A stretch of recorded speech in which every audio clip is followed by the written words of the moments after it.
Now, um, I have decided to go live.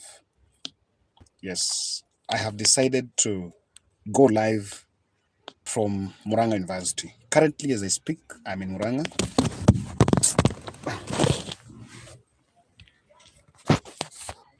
Yes, so currently, as I speak, I am in Muranga. I came here for the enrollment of our girl Juliet, who was supposed to join Muranga University. So I wanted to come live. I want to go live for, I think, probably 30 minutes. Yeah, I was listening to Rigathi's impeachment on my way to Muranga University. Now, this is why I'm putting on this budget. This budget is for the visitors. Yeah? Maybe you can consider, think the things that will attract attention. Now, I was saying that I was listening to Rigathi Gachagwa's impeachment on my way to Muranga. And I was also, when I was coming this side, I was also talking to a number of Kenyans who are also showing some reactions. Sorry. Yes, a number of Kenyans who are, sorry. Yeah, it's a bit unstable now. Now stable. I've also spoken with a number of Kenyans who on my way to Muranga. So I was listening to the presentation by the mover of the motion, Mwengi Mutuse, on why allegations against the deputy president. So I was so keen on this part because having listened to what the deputy president said yesterday during the press briefing, it is also very keen to listen to defense because to listen to what the state were going to do of burden of proof. Remember, he who alleges must prove. So the person that must prove to Kenyans about the issue about the deputy president is none other than the government side. So I want to take blow by blow account, and also I want to read your reactions here. You can also come here and give me your opinion, what you think about the impeachment. If you're listening to that consideration, if you're listening to that impeachment motion, you can also come live here and tell me, what do you think about that impeachment? Yes, you can tell us. What do you think yourself? If you're listening, if you've listened to Mutuse presentation, what do you think about that impeachment? I'll be reading your feedback. I'll filter your feedback here so that we just have this discussion and talk about this because this is now a matter of national interest. The country is talking about it. So I want to start by the place it started. When the speaker started the motion, the Speaker of the National Assembly, Moses Wetangula, is feeling like Rigathi made a blunder yesterday by calling that press briefing in Karen. And Moses Wetangula seemed to be saying that, of course, that what Rigathi Gachagua did was against the standing orders, or rather the rules of engagement on matters of impeachment, just like MPs are not supposed to comment on that impeachment. Even the deputy president is not supposed to comment about that impeachment. So what he said, and of course MPs took offense by the fact that Rigathi went on rampage and was calling out the members of parliament on the things and areas he felt like he was being targeted unfairly. So I've seen 57 people joining. Pastor Nathan Rotich, asante sana, saying Rigathi. Pastor Nathan Rotich is one of the prominent subscribers. We've been Pastor Nathan for quite some time. Some of the founder members of the board. So let me not lose the plot. The Speaker of the National Assembly is saying that Rigathi made a mistake. But you remember, the Speaker himself and the two speakers, the Speaker and the Deputy Speaker, that is Moses Wetangula, and that probably Rigathi Gachagua is going to get Rigathi Gachagua is going to get some fair hearing there.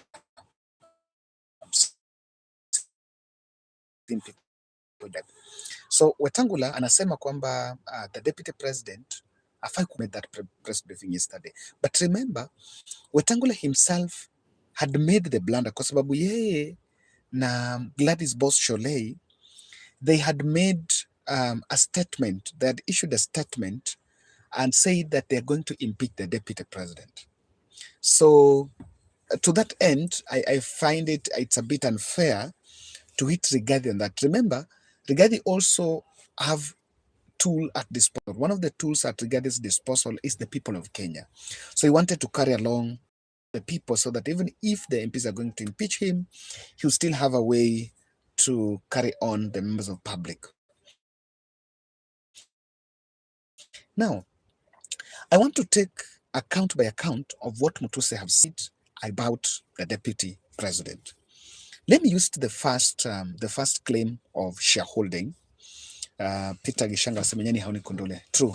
Wetangula hangeona yeye na Gladys Sholei wao wenyewe walikuwa wametake side and they had gone out and spoken about it. And just to add on that, the media have been running that story about that impeachment. And the media had been carrying stories of when affidavits are taken to court, who told the media about the affidavit. Themselves, the movers of the motion had been feeding media with a lot of propaganda stories on that motion. Wanaambia venye affidavits zimetolewa, they've been telling the media about the accusation about the deputy president. So I think DP also just had to also say his side of the story before he got to parliament, because as what we're seeing in that parliament, I'm not so sure whether MPs are going to give Rigathi Gachagua a fair hearing. That parliament is already charged. Ukiangalia venye they're just clapping carelessly without even considering what is being said there. They're just there. So I want to take blow by blow account. One, the claim on shareholding. So Mwangi Mutuse is saying that he had 14 video clips of Rigathi Gachagua talking about shareholding.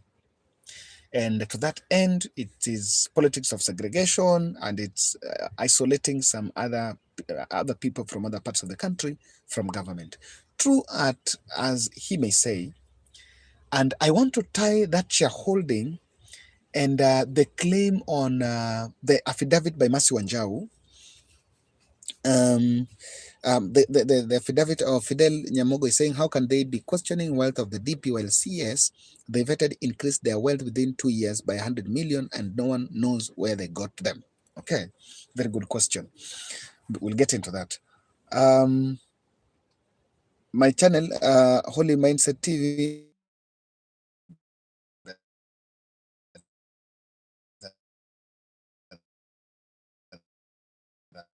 chilling news.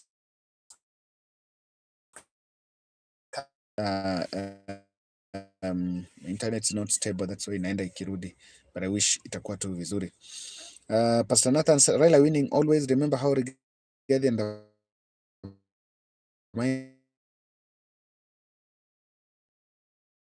Raila Baba in the back time. I'm not. Androchit Teach must understand that I don't. Androchit Teach must understand that I don't subscribe to that school of idea, because when Rigathi said these things, he said these things. No one called him out. Now, so let me come to this point.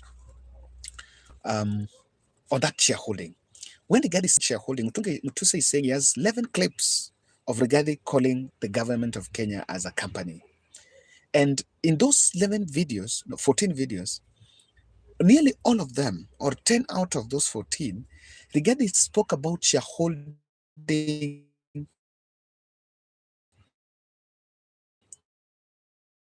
in front of the president of the Republic. And the president speaks after Rigathi. So that time, it was serving the political moment right for the president to accept. Oh, Rigathi amesema shareholding, kwamba kampuni ni ya share, ni ya hii government ya shareholding, hiyo iko sawa, and because he's appeasing the masses, he's pleasing the masses. And William Ruto never said, and even these MPs, most of them were clapping and they were happy about what Rigathi said.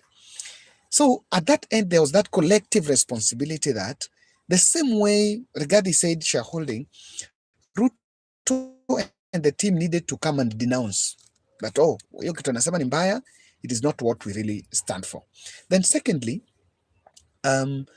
just on the same breath, the issue of cabinet position for people to move out of Nairobi River was made in cabinet, then Rigathi went against his boss. Allegedly, that's what they're saying, that Rigathi went and they've played the video of that rally in Kayole. I analyzed that video, the rally in Kayole, where Rigathi said we agreed never to displace people, have inhuman displacement of people. So in that place, he's differing with the president, and he's being accused of going against the president when he's talking about displacement. But on shareholding, the president never differed with him. In fact, the president kept quiet until a year later, when the president went to Kisumu. And because he knew that shareholding was a narrative that was hitting people and people are commenting about it, he went and then spoke for political expediency. He never denounced shareholding in Kisumu as a matter of principle. He denounced shareholding in Kisumu as a matter of political expediency, because he's in that ground na anajua akisema hiyo itawafurahisha.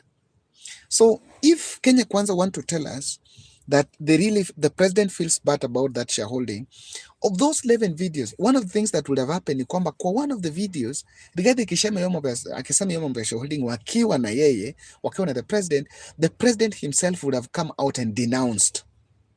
Or even the president himself there is no video where Ruto has come out and said that shareholding is bad and I call upon my deputy to stop talking about it. I think that should have been the basis. Now, something else.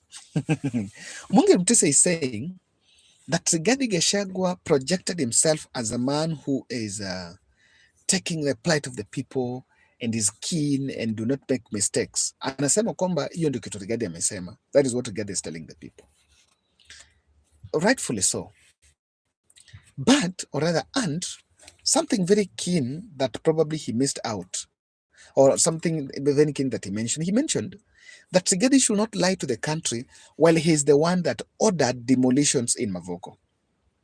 Now, I think Mwangi Mutisa needs to give us evidence that Rigathi ordered demolitions in Mavoko, because to the best of my knowledge, good that we've been analyzing the politics of this country, Rigathi was on record against the government and saying that next time when there is demolition, the local administration, the security apparatus in the county need to be notified so that it's not done in a humane manner. So probably the government is trying to sanitize themselves. They're trying to make it like, okay, this is something that has happened, and so the deputy president is wrong. But on this one, they also need to come and confirm to the country that the deputy president ordered demolitions in Mavoko.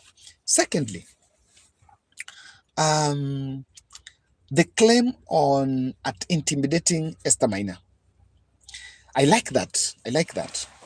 Esther Maina, what Rigathi said is, of course, Esther Maina is the judge who was in hearing his case during the time of Uhuru Kenyatta, and some 200 million were, of course, claimed to be proceeds of crime.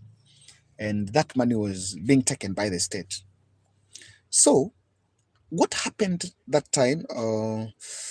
Kevo, you are right, but I'm your student here. You corrected the Shoga those days. I have never skipped my clip you post.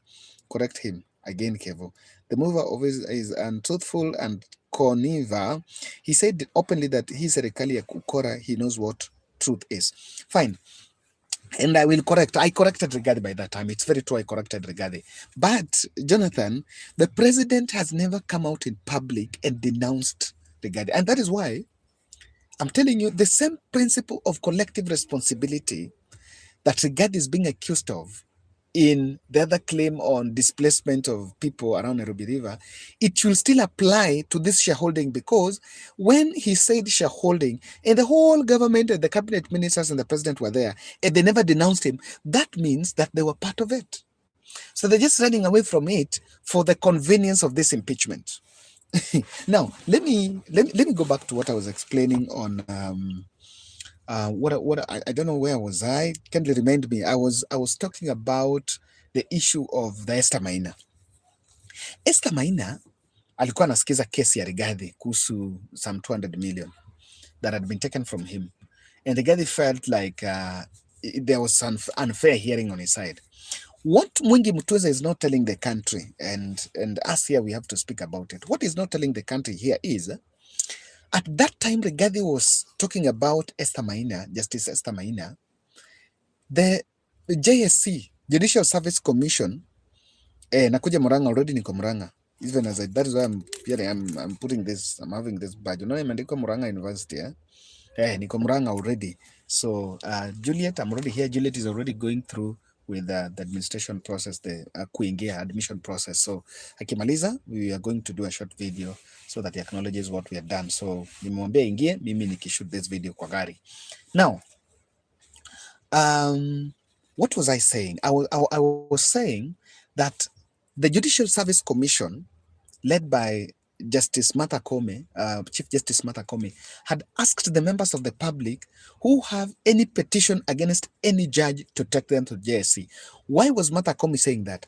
Martha Koome was saying that because at that time, the president, and that was in January. I remember very well. We analyzed it in this channel. People who are here by earlier December, we analyzed it in this channel that your time Ruto mwenyewe alikuwa in political rallies in Naivasha and every part of the country, castigating the judges and the judiciary as a weakest link, and was saying a verdict on housing given January, just by 2024 this year. So that's why, and he mentioned it kwa sababu alikuwa anataka judges. Now at that time, Rigathi is assistant to his deputy, to his boss. His boss was leading onslaught against the judiciary. You know, lazima tuambieni ukweli. William Ruto mwenyewe alikuwa anattack the judges. That's the truth. So Rigathi akisema napeleka kesi ni kwa sababu he thought now Ruto was going to take. You know, and one thing I must say, Rigathi, one mistake that Rigathi made, and we're going to do, he made some very big mistake, but that was not even the issue. Ruto was a bit more keen on what's going on, but didn't see that. Derek Okinyi saying, what if the DP gave out a whole bunch of information, and therefore, if at all his impeachment was state-sponsored, the NIS up to now has collected enough evidence to get him down? Let me respond, Derek. Already, you have to give your response. You have to give your evidence to the other side of the defense so that they provide defense. Now, they cannot induce more evidence. I'm not a lawyer, but probably in the Senate is when they can introduce more evidence, or maybe in the Supreme Court, because to the best of my knowledge, the way I'm seeing this case, it's going to Supreme Court. It's going to be decided in Supreme Court. The Parliament is going to impeach Rigathi, same to the Senate, unless some magic happens. So, that end, the context of Rigathi saying, and I don't think it's intimidation, because what he said is, I am also going to take a case against the judge. The only problem, the only concern about taking a case against the judge is that the case of taking something against the judge, there is someone was just peeping through the window, so I was just paying attention. The case of someone taking a case to the judge ni sababu yeni executive, so akipeleka the deputy president amesue, so the weight of the case is higher, and probably he would have used another forum, probably reach out to the chief justice. Maybe that is what that will now be a better charge, if you ask me. So on that one, I don't think is viable. Now let me. Rigathi told us that some of the properties that Mwingi, Nderitu Gachagua, may his soul rest in peace, and we all agreed that be it's true or not, Rigathi had already, maybe it's a coincidence that the brother is dead, and that happened because it gives him some sympathy. But Parliament, and yesterday immediately Rigathi made that press briefing. If I'm not wrong, this was Kimani Ichung'wah. Kimani Ichung'wah went on Citizen, on TV, and said that Parliament is not going to listen to emotional sympathy in Parliament. He has to bring facts. I've listened to accusations on by Mwengi Mutuse on those companies. Number one, Mwengi Mutuse have said, we don't care whether the companies were registered before he became the deputy president or not. I want to challenge Mwengi Mutuse. It matters. Because it doesn't make sense. Rigathi is saying it makes a lot of sense. Rigathi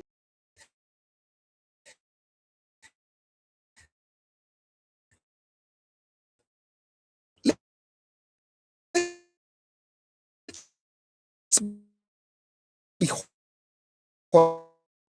honest here. I don't know whether now Nani is telling us that Rigathi should tell us that. So are we have that answer? Have that answer. And if it is it a problem? Is it a problem to buy something from brother? No. Even in real life, people buy cars, people buy properties from their siblings for one reason or the other, unless the wife or the relatives of the close family of Nderu Gachagua emerges and says that those properties were snatched from them. Then we have a different claim of misuse of his office to snatch properties of the brother. But if he bought and he paid, then probably we now. So on that one, I think Mungi Butusi has not unsuccessfully told us that Rigathi is using sympathy. He's just saying Rigathi bought. What's the problem with buying from the brother? No. There is this issue of the sons getting 600 million loan. The son of the deputy, that to my end summarizes my defense on this. Expect video, I'm going to do a comprehensive analysis on this. I was just giving an update on Mwingi Butuse, and we are going to look at, and the parliament is deserted. The numbers in parliament, if you look, they're not so much impressing because probably they're trying to look at how that impeachment will go. But to my end, the government side do not have a watertight case against the DP. And that's what I'm saying. The DP might actually survive. Thank you. So Nani, I think Nani's signal is already done. So let's get hold of her. She's going to, of course, confirm that is doing part of it. Tukitoka tunaenda kutafuta nyumba around this place, you know, that tulipe hizo nyumba, apate nyumba.